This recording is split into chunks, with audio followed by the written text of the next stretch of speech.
যখন আমি কবুল বলেছিলাম তখন বুঝতেই পারিনি আমার জীবনের মোড়টাই ঘুরে গেছে। আপনি যতই অল্প বয়সে বিয়ে করুন না কেন, কবুল বলবেন তো আপনি বড় হয়ে গেছেন। ওই মুহূর্তে কেউই বুঝতে পারে না যে তার জীবনটা কেমন হবে, কিন্তু যত দিন যাবে আপনার কাঁধের যে ভারের ওজনটা রয়েছে না, সেটা বাড়তেই থাকবে। এমনও হতে পারে আপনি সহ্য করতে না পেরে হোঁচট খেয়ে পড়ে যাবেন, কিন্তু আপনাকে আবার দাঁড়াতেই হবে। আর এটাই জীবন। আসসালামু আলাইকুম, কেমন আছেন সবাই?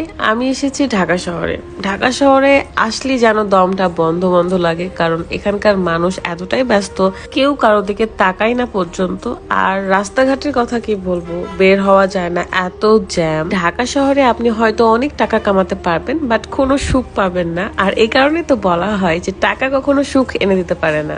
আর মেয়েদের কথা যদি বলি, তাহলে তো আমরা একটা রোবট, আমরা কাজ করবো কিন্তু কোনো ক্লান্ত হব না। সকালে ঘুম থেকে উঠে ফ্রেশ হয়ে সবার প্রথমে আমি আগে আমার জন্য চা বানাতে আসি, তারপরেই সবার জন্য নাস্তা বানাই। এই ওজন কমানোর চাটা বানানো খুবই সহজ। 1 কাপ গরম পানির মধ্যে আপনি 1 চামচের মতন স্লিমিং টি দিয়ে দিবেন, 3-4 মিনিট ফুটিয়ে নিয়ে আপনি ছেঁকে নিবেন, তাহলে রেডি হয়ে যাবে আপনার ওজন কমানোর চা। আপনার যদি ঠান্ডাও লেগে থাকে, এই চা খেলে আপনার ঠান্ডাটাও কমে যাবে, কারণ ঘরোয়া উপাদান দিয়ে এই চাটা তৈরি। ইউনিক কালেকশন ফেসবুক পেজ থেকে আপনার এই চাটা পেয়ে যাবেন। পেজটা ডিসক্রিপশনে দিয়ে রেখেছি, চেক করে নেবেন। এবং যারা ওজন কমাতে চান তারা দেরি না করে এখনই অর্ডার করবেন। আর হ্যাঁ, প্রেগনেন্ট আপু বাদ দিয়ে এটা সকল বয়সী ছেলেমেয়েরা খেতে পারবে। বেবি হওয়ার 1 মাস পর থেকে আবারও খেতে পারবে। যাদের থাইরয়েড, ডায়াবেটিক্স আছে তারাও খেতে পারবে। শুধু একটা ব্যাপার মাথায় রাখবেন, চিনি কিংবা মিষ্টি জাতীয় খাবার থেকে দূরে থাকবেন, তাহলে এটা আরো 100% কাজ দিবে। তো আমি আমার চা খাওয়া শেষ করে চলে আসবো রান্না বান্নাতে। আমরা সকালে আজকে ফ্রেঞ্চ ফ্রাই সাথে পরোটা, ডিম ভাজি, আরো তরকারি আছে যেগুলো দিয়ে আমরা আজকে নাস্তা পানি করব।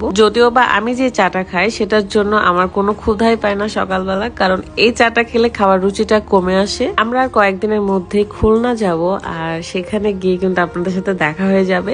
খুলনার কে কে আছো অবশ্যই কমেন্ট করবা, আর কোথায় কোথায় ঘুরতে যাওয়া যায় খুলনা সেটাও কমেন্ট করে দেবা। আপনারা হয়তো বাসার ব্যাকগ্রাউন্ড দেখে বুঝতেই পারছেন যে আমি ফাহিম ভাইয়াদের বাসায় এসেছি। অ্যান্ড আমি যেহেতু তাদের বড় আপু, আমারও তো একটা দায়িত্ব কর্তব্য থাকে, তাই আমি নাস্তা বানাচ্ছি সকালবেলা। বেশি কষ্ট করতে হয় না, যেহেতু রেডিমেডই সবকিছু, জাস্ট ভাজতে হবে আর খেতে হবে। মেইনলি আমরা এসেছি ঢাকাতে একটা বড় ভাইয়ার বিয়ে খেতে। আমাদের খুবই ক্লোজ এবং ফাহিম ভাইয়ার একদম বেস্ট ফ্রেন্ড বলতে পারেন, কিন্তু ভাইয়াটা হিন্দু। তারপরেও আমরা এসেছি কারণ আমাদের আপন মানুষের বিয়ে বলে কথা।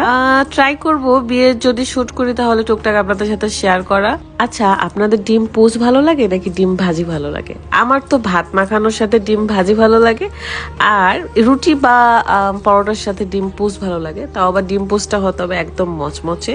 আজকের ব্লগটা মনে করতে পারেন আমার একটা সকাল, মানে আমি আমার সকালে কি করি সেগুলোই শেয়ার করতেছি, যদিও এখনো সবাই ঘুমিয়ে আছে। সো এই তো, আপনাদের সকাল কেমন যায়, কিভাবে যায় অবশ্যই আমাকে জানিয়ে দিবেন। তো ভালো থাকবেন সবাই, আল্লাহ হাফেজ, আসসালামু আলাইকুম।